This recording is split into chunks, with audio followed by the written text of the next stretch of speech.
Okay, so I could have waited a day to do this video and contained myself a little bit more and gone over cap sheets and whatever else. I'm not going to do that, okay? This is nearly 4 in the morning and I need to just react to whatever the hell this trade is, this signing. So first, Kawhi goes to the Clippers, and okay, was definitely a possibility.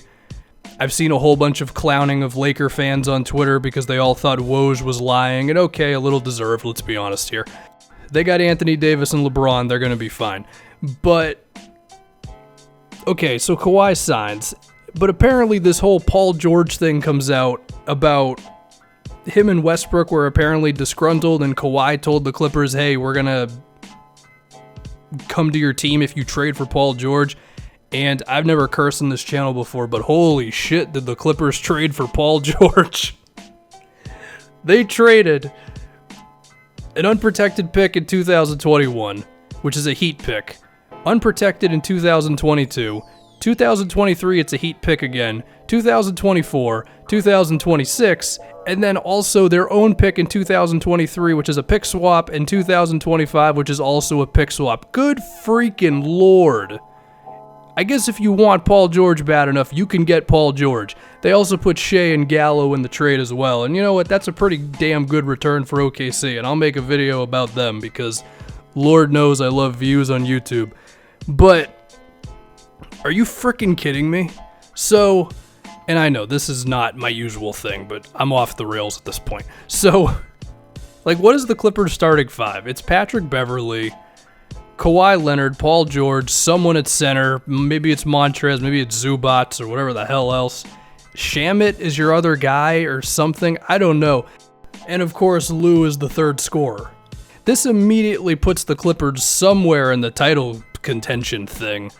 And now, the difference between what the NBA could have been if Kawhi signed with the Lakers and what it is now is freaking madness. Because if he would have signed with the Lakers, yeah, we would have appreciated the fact that he did it, and oh my god, it's the 24-hour news cycle, which it already would have been because of LeBron by himself.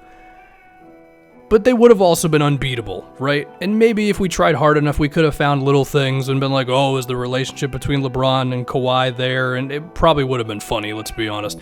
But now it shifts into the NBA is a lot more balanced than it could have been. Because now in the Western Conference, we have the Lakers with Anthony Davis and LeBron. We have the Clippers with Kawhi Leonard and Paul George. We have the Rockets who are going to pull something out of their ass, especially now, although a lot of stars have changed hands, so who knows at this point. We have the Nuggets who have gotten better and other teams, and yeah, you could argue it's the Clippers and the Lakers up top at number 1 and 2, but that's freaking madness. The two Los Angeles teams are potentially the two best teams in the Western Conference. It's freaking nuts. And there's probably going to be a third team that shows up. I mean, hell, Utah made a whole lot of moves this year, and I kind of think that Donovan Mitchell and Mike Conley are still a little too small, but whatever. I don't want to offend Jazz fans too hard. But even so, like, maybe that's the third team, and that just sounds awesome. Because before, we know what we had with the Warriors, and, you know, I usually stay pretty low-key on the quote-unquote hating or whatever you want to call it. But I understood the idea of, well, we know who's going to win the finals. And if it wasn't for injuries, probably the same thing happens. Not taking anything away from the Raptors, because even with the injuries the Warriors had, I don't know if anybody else besides Toronto could have actually beaten them because they were still that good. But now we have moved totally past that.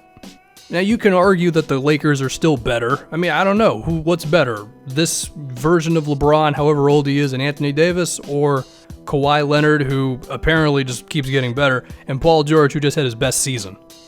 So that's a hell of a conversation, and it's one we're going to have for a really damn long time. And of course, the depth of the teams comes into play, and it's not exactly like the Clippers have a bunch of assets anymore. I mean, they just traded Shea and every draft pick until Steve Ballmer's dead, so I don't even know how they're going to improve the team, but they have an actual team. Lou Williams is still here. They can re-sign him. Montrezl Harrell's good. Shamit's good. So it's going to be wild, man. And then this opens up the Eastern Conference too, because now we got the Bucks and Philly, and apparently that's it. I mean, other teams have made moves, of course, but this is just wild stuff. If we look at did the Clippers potentially send too much out for Paul George? Of course they sent too much out for Paul George. They just traded 7 draft picks for a guy who's 29 years old.